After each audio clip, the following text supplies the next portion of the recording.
डेरा Ghazi Khan press club में कामयाब ओहदेदारान को मुबारकबाद का सिलसिला जारी। रुकन पंजाब असम्बली और चेयरमैन लैंड रिकॉर्ड अथॉरिटी सरदार अहमद अली दृशक की प्रेस क्लब डेरा गाजी खान में आमद। नौ मुंतखब ओहदेदारान को मुबारकबाद पेश किया और फूलों के हार पहनाए। रिपोर्ट करेंगे रावल खान।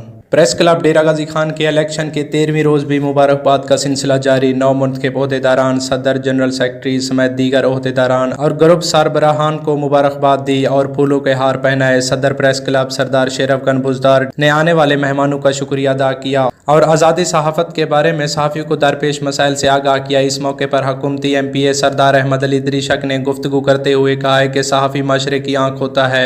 हर वो खबर जो तस्दीक के बाद नशर होती है, इसकी इस्लाही असरात सामने आते हैं। सियासतदानों में भी गलतियाँ होती हैं। हमने डेरा गाजी खान के सहाफ़ियों से सीखा है कलम की ताकत तलवार की ताकत से कहीं ज़्यादा है। मजीद इनका कहना था कि प्रेस क्लब की तरक्की और तामीर व आरائش के हवाले से CM पंजाब सरदार अहमद खान बुज़दार से रिक्वेस्ट करेंगे। इंशाअल्लाह डेरा गाजी खान प्रेस क्लब को state of the arts press club बनाएंगे। मजीद इनका कहना था कि हुकूमत करप्शन के खिलाफ जिहाद कर रही है, किसी भी सूरत करप्शन करने वालों को माफ़ नहीं किया जाएगा। रावल खान, ARG न्यूज़, डेरा गाजी खान।